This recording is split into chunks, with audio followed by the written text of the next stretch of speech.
the land of Persia, the land of Ahura, a land stretching from the Indus to the Nile, with rulers chosen by Ahura Mazda and soldiers adorned in steel to the teeth. A land that went down on its knees by Alexander's attack, but was not destroyed. And Greece, ancient Greece, the glorious Mediterranean civilization and its gods, theaters, and philosophers. An ancient civilization that dates back 2,000 years, with unique methods of ruling over people who built those governments and their methods of governance over themselves.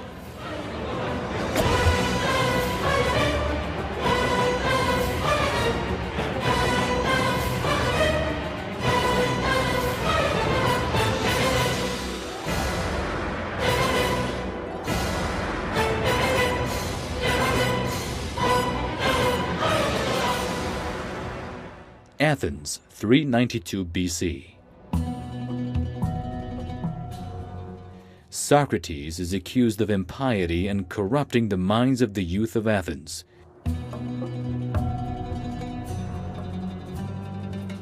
The jury at his trial found Socrates guilty and sentenced him to drinking the poison hemlock. Socrates says people do not like to have their knowledge questioned, but I know that I know nothing. This sentence led Socrates to death in Athens. As Plato puts it, Socrates was the first victim of democracy.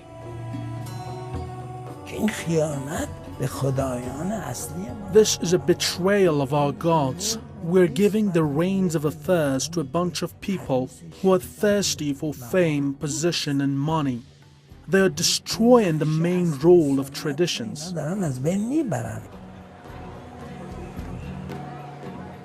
Socrates believed that just as a shoemaker or mason needed skills to do his job, a governor needed to be skilled too, to have the political knowledge to rule. Socrates made fun of Greece's democracy and believed that competence and eligibility were needed for a government. The biggest claimants to that eligibility were Athenian noblemen and wealthy people who thought their origin and pedigree already provided them with that competence. But Socrates believed that this competence and knowledge could be achieved by training and education. None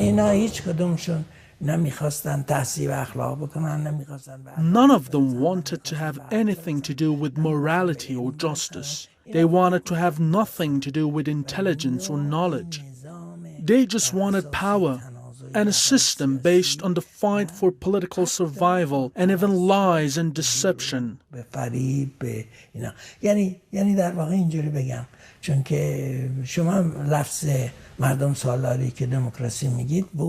me put it this way. You can fully realize the meaning of democracy if you compare it to other political systems. Demagogism is the opposite form of democracy. Socrates believed that their version of democracy was in fact another form of demagogism.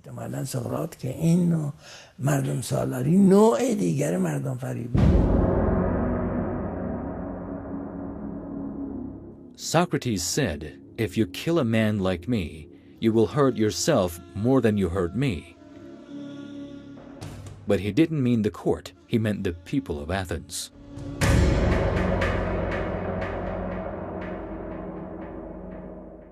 We remember the Athenians for their democracy today.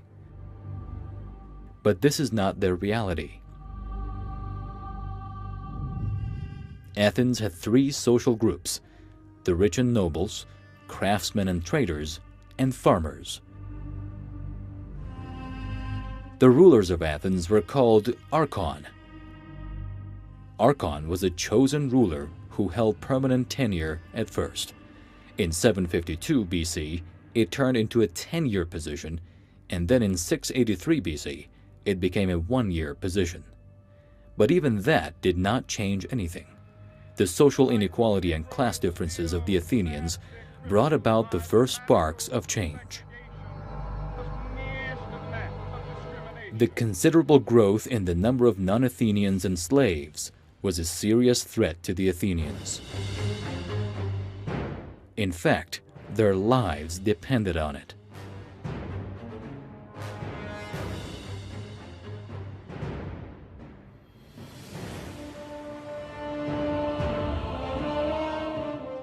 The nobility and landowners did almost nothing, but it was by the labor of the slaves that Athens was standing.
Solon's reforms divided the Athenians into four groups.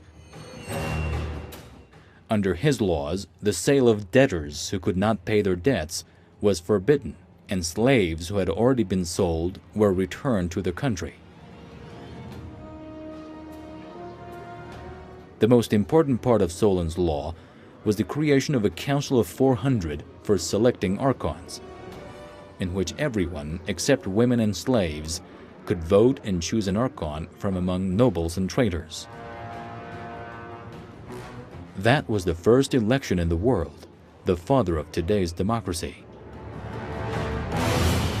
یک جوان 18 ساله میتونه در آن تجمعی که در An 18-year-old youth could join the crowd that had gathered in Athens in the place called Agora, the city's public square. He could express his opinion and criticize the government and judges. He could get people excited to incite that crowd.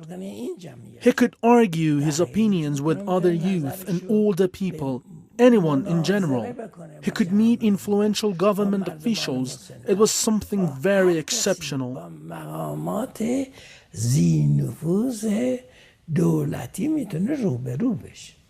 There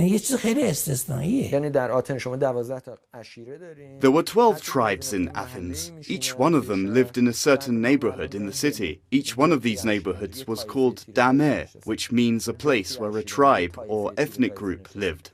They were all related to each other. They were the free people of the city. Democracy meant their representatives had to rule. Not anyone was allowed to take part. Who could take part? Noblemen, those who had Athenian origin. So women and slaves were excluded from decision-making and taking part in determining their own political, social, economic, and cultural fate. هشتم کل They comprise 1/8 of the whole population of the city. The Athenian democracy belonged to 1/8 of the people. مال این یک هشتم از مردم. بنابراین دموکراسی اصلا ربطی به مردم. So democracy at that time bore no relationship to our modern concept of democracy. It can be said that the only similarity found was that the people who were members of this tribe kept fighting each other and making decisions. سر کله هم دیگه و تصمیم می‌گرفتن.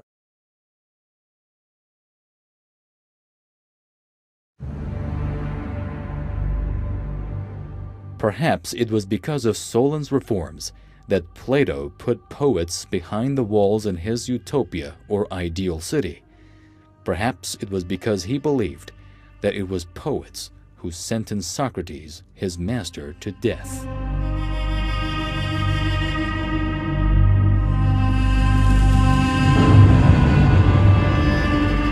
با چیزی که نیروها و قوای نفس میخوان با هم متفاوته. ما باید جانب عقل. We should listen to our reason. Plato's utopia was based upon that rule, not what poets wanted or poetic thinking wished for. درست شده. نه بر مبنای اون چیزی که شاعران میخواستند یا مورد نظر شاعران بود و تفکر شاعرانه میپسندید. In the Apology, Plato compares Socrates to a gadfly that disturbs the lazy horse of Athens' politics. But the reason Plato saw Athens as a lazy horse can be found in the contradictory relationship between Athens and Sparta.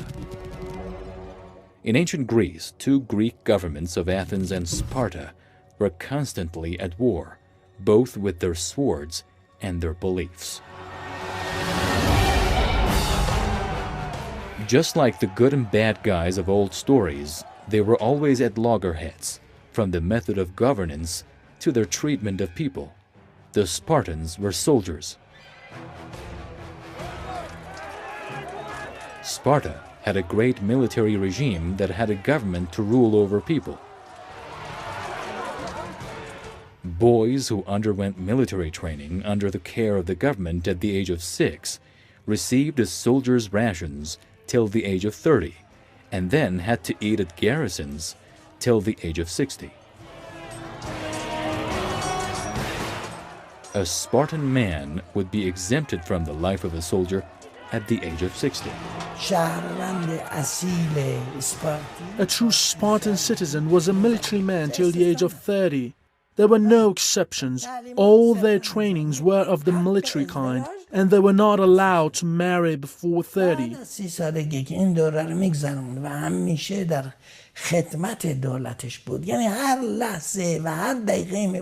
During that time, he was always ready to serve the government. He had to be ready to serve his city every minute of the day, and once that time was over, he had to get married. It was a governmental, aggressive, and power-hungry system.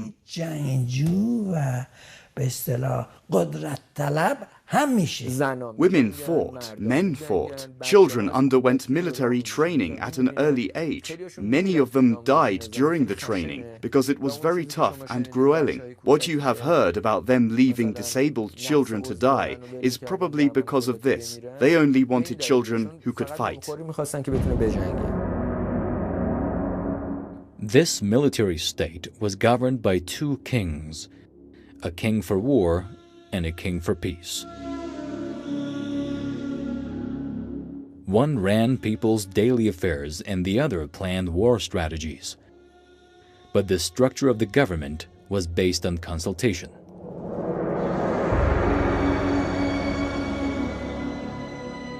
The two Spartan kings were part of a council of elders known as the Gerousia, which consisted of 28 aristocrats over the age of 60. The votes of both kings held equal authority as others. دو تا شاه دارن که در واقع رهبران دو تا They had two kings who were in fact the leaders of their two main tribes. They had a council of elders called Gerousia. They were like a consulting board who decided whether to go to war or not. Those two were the military officials. We have the same in Rome, the Senate and the Emperor. میشه مجلس سنا و امپراتور. There was another council called the General Council of Apella, which accepted or rejected Gerousia's rulings without discussing their content. Something like the modern Senate. But all these councils were active at the time of peace. Whenever war started, the military was the main leader. اسپارتیا خیلی ما یک تفکر منسجم We don't know much about the Spartans' philosophical thinking to deduce what their thoughts and attitudes were rooted in. Aristotle and Plato always talked with respect about the Spartans and their government, saying that a strict system of order existed there, an order that it seems was undermined in the Athenian city-states. شهرهای آتنی از هم گسیخته شده. تعلیمات نظری در اسپارت قربانی تعلیمات. Theoretical teachings in Sparta were sacrificed for practical and applied teachings. You may be able to compare it to some fascist regimes and even communist ones. You can compare it to them. Everything was governmental. There was no private sector. یعنی دولتی. همه چی دولتی. بخش خصوصی وجود نداره. The governments of Sparta and Athens were always at war, because a bigger power was waiting for their weakening and fall at their doors. Iran. Iran was a vast country. It wasn't a city-state like Athens and Sparta. Iran's borders extended from the Indus to Egypt during the Achaemenid Empire. Establishing an integrated government of such a vast expanse to rule different clans and tribes looks impossible even today.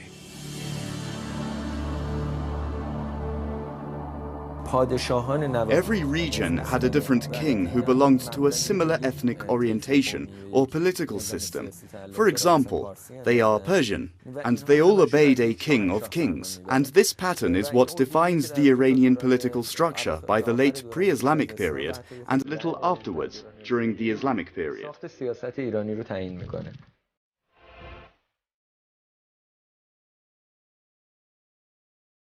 The Iranians had a federal government at the time.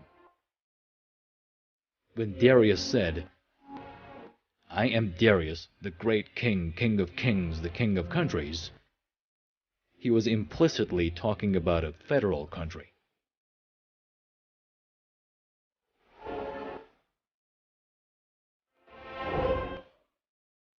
All these regions had their own governments and kings, but they all paid tribute to a central government in Anshan and Persia.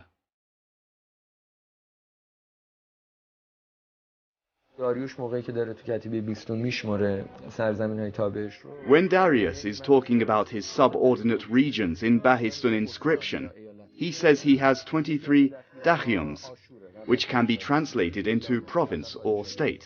One of these states was Assyria, which used to be a kingdom state. Another one was Elam, which used to be a kingdom state.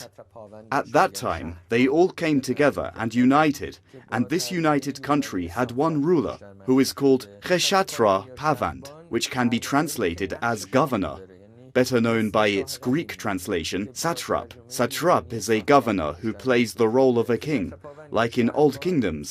For example, Cambyses, the satrap of Babylon, was the ruler of Babylon for a brief period, its king. حاکم بابله این مثل شاه بابل میمونه در واقع. اما این ساختار متمرکز به گونه‌ای نبود که But this centralized structure did not allow the king's rulers in different parts of the country who wielded a certain authority be unable to make decisions. It is true that they were like the king's eyes and ears, but they always acted in accordance with Darius' petition. در کنار این بر مدار همون دادنامه داریوش حرکت می‌کردند. But becoming the ruler of such a vast kingdom was not an easy feat. The king had to be chosen by the gods and loved by his people. The combination of these two was called divine splendor. This public participation in creating a government, civilization, and culture was rooted in the spiritual power that the ruler held. And where did he get that spiritual power from? From the divine revelations that were granted to him by divine splendor and goodness. The policy I'm talking about is based on a concept called kiten. Kiten means something like splendor. It was assumed that among all those kings that ruled different parts of the country and were united, one was chosen by gods, one was stronger than the others, and held a power called ketin.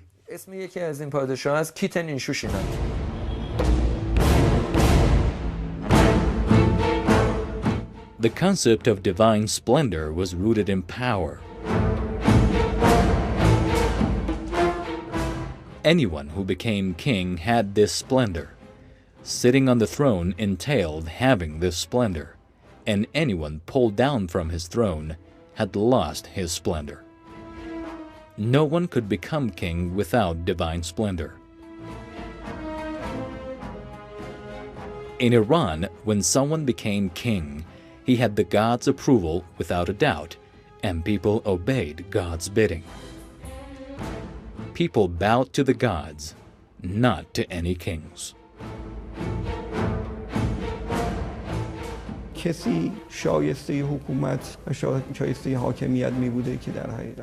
who deserved to rule were supposed to have certain features and experiences, and be devoid of any suspicion of passion or worldly desires because of these divine teachings and secret revelations. In other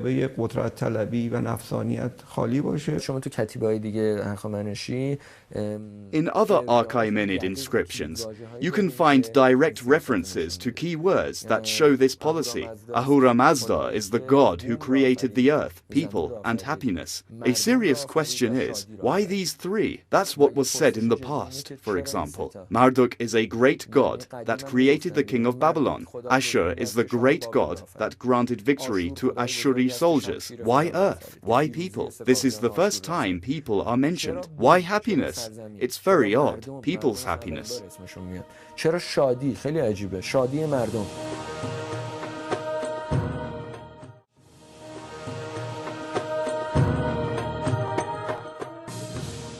In order to rule beyond its old territory, Iran used to bribe the Athenians and try to use them to win against the Spartans, who were tough soldiers. But in the end, Spartans got away with their lives. In 480 BC, Iranians plundered Athens and left nothing of its democracy.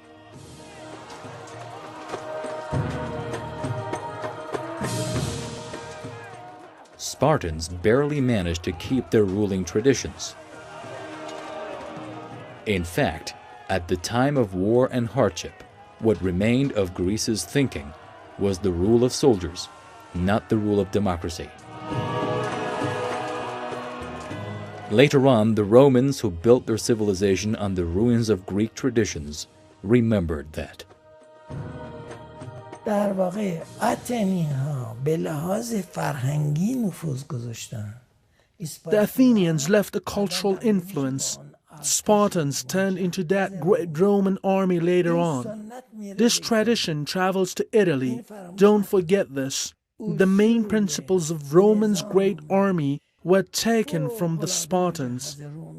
We're talking about the great army that took Rome to its heights of splendor, and later on fights with Iran during the Sasanian and Parthian empires and other periods.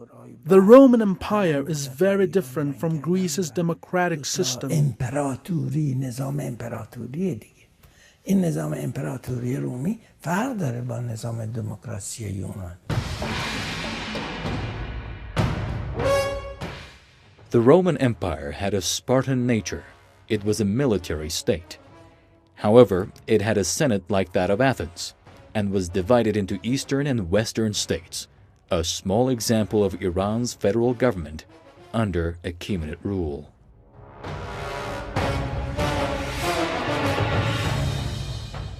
The Romans had a republic in the 3rd or 4th century BC and started to expand and occupy the surrounding area.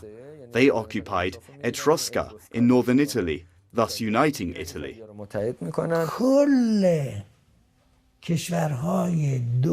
All the countries surrounding the Mediterranean Sea were occupied by the Roman in a short time, from the Middle East to the vicinity of Persia, Egypt at the time of Cleopatra, Northern Europe, Carthage, and others, a Strait of Gibraltar, Spain, France, Germany, Northern Italy, part of the Germanic territories, etc. It's no wonder that the Arabs called the Mediterranean Sea the Sea of Rome in Arabic. It was really the Sea of Rome.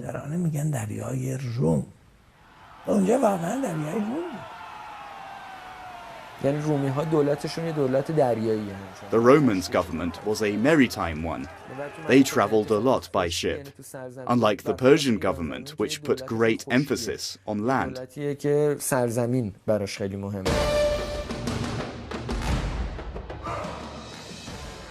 Rome experienced 3 ruling stages: kingdom, democracy, and empire. But all 3 of them are called the Roman Republic. These 3 periods were starkly different from each other. In the kingdom stage, patricians were the ruling class.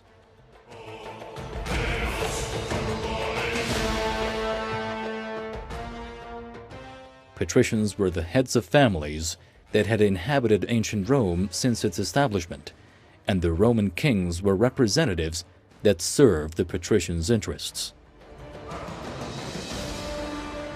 In other words, there were a few powerful families related to each other who exchanged power among themselves, consulted each other, and took possession of administrative offices. They called that republic. However, the head of state was changed every 2 years. During the kingdom stage, Rome had 3 governmental bodies: the king or head of state, the Senate, and the national parliament. The king who ruled people believed himself to be chosen by the nation and the gods.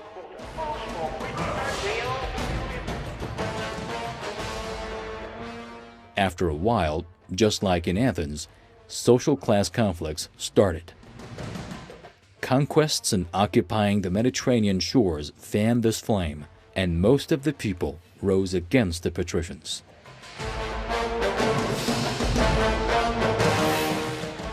The senators who had seen Athens' fate backed off and gave more freedom to people, and later on passed rules for running ancient Rome.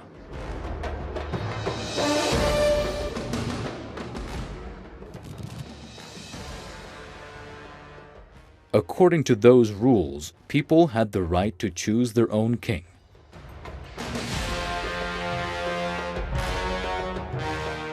For the first time, aristocrats and ordinary people were equal, and everyone could be approved by the Senate that consisted of people's representatives to become king. That rule and the fact that people had a hand in choosing their king created the Great Rome.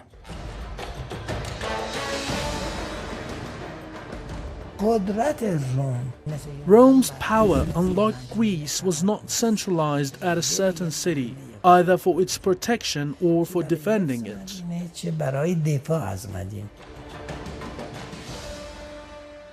But Rome had a big problem at its eastern doors: Persia. In 1313, Constantine the Great issued the Edict of Milan and announced Christianity the official religion of Rome.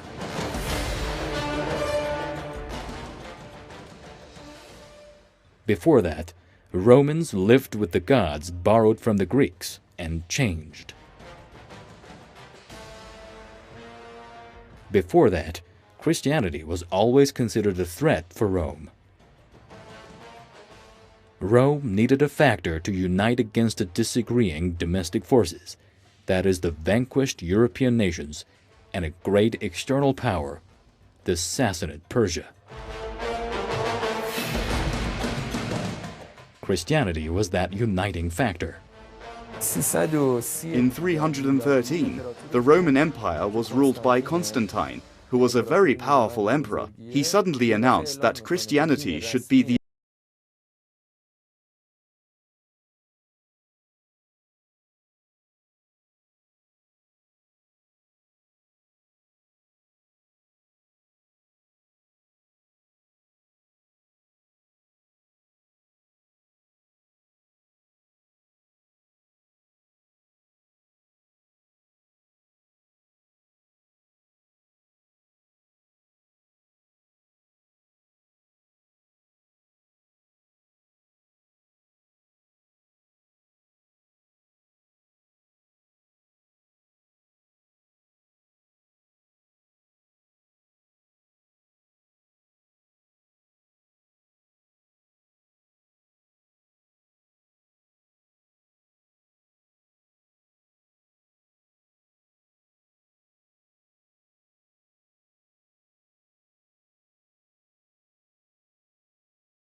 prophet, like Salman. Salman finds Prophet Muhammad in Medina and becomes one of his followers.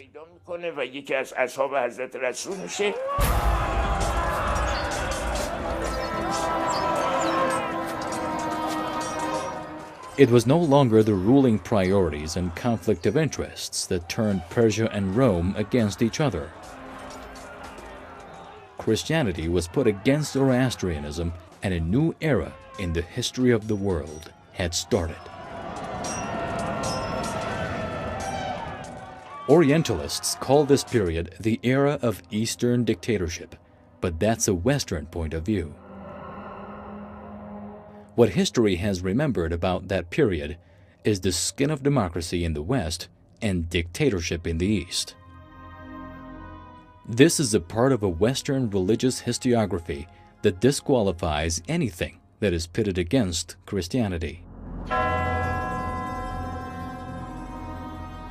What is called Eastern dictatorship in Western texts is in fact a religious conflict between the Persian and Roman empires.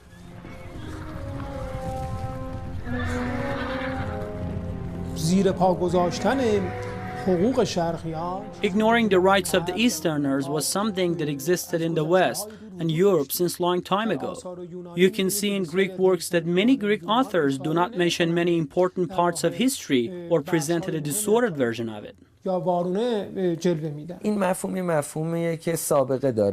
This is a constant phenomenon in Europe, and you can see some traces of it during the Crusades. You can also see its traces before the time of the Roman Empire.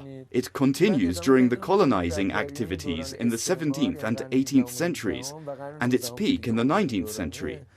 It turns into an official ideology in Europe, so that they can occupy and plunder different countries and to practice slavery. One of the things that justify slavery is this backward attitude of the native people of other countries. Easterners have always had a dictator ruling them. They never had democracy. Power was always centralized. Their king was always a dictator. The most important concept of democracy is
بعضی از متفکران چه افلاطون چه بعداً Some thinkers like Plato and Aristotle, who had a different opinion, believed that systems such as democracy, dictatorship, the role of aristocrats, the role of capitalists, etc., were not self-sufficient and automatically cultivated their opposing systems inside themselves. It means this kind of democracy is ephemeral.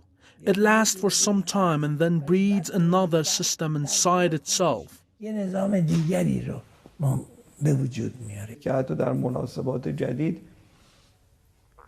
Even in the newer periods, in spite of the fact that people were supposedly involved in choosing their government, this public opinion is always inclined in favor of rich and powerful people, and it's power and wealth that defines public votes. و این قدرت و ثروت هست که تعیین کننده به اصطلاح آرای عمومی هست. اگه ما قرار باشه که زمام امور حکومت رو به If we are supposed to give the reins of governance to a great number of people, by what criteria can these people choose the right way of thinking? The right way of thinking can be known by only one person. A person who is wise and intelligent. He's the one who can lead a society with his knowledge. A group of people have no criteria that can lead us to the truth. A government is supposed to prompt us into being a good society, to make us healthy and prosperous. ما رو تبدیل کنه به آدم‌های سالم، ما رو تبدیل کنه به انسان‌های سعادتمند. این نوع نظامی که در سنت Can we really say that this system in the 5th century BC, known as the Greek democracy, was really a democracy?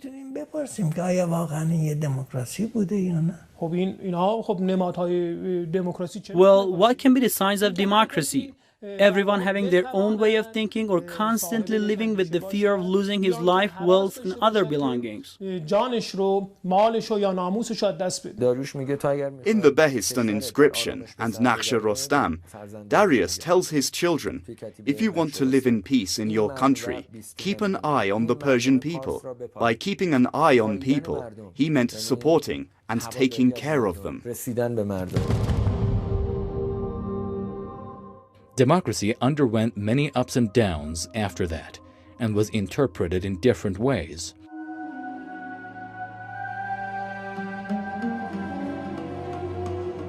Even at certain points in time, it adopted the opposite of its original meaning. These changes were part of the concept of democracy since the beginning, since its Athenian days.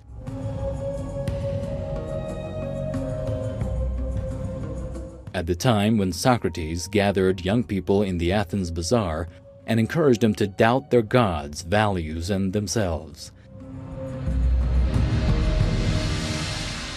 But the Athenian democracy could not tolerate any doubts in its principles and sentenced Socrates to death.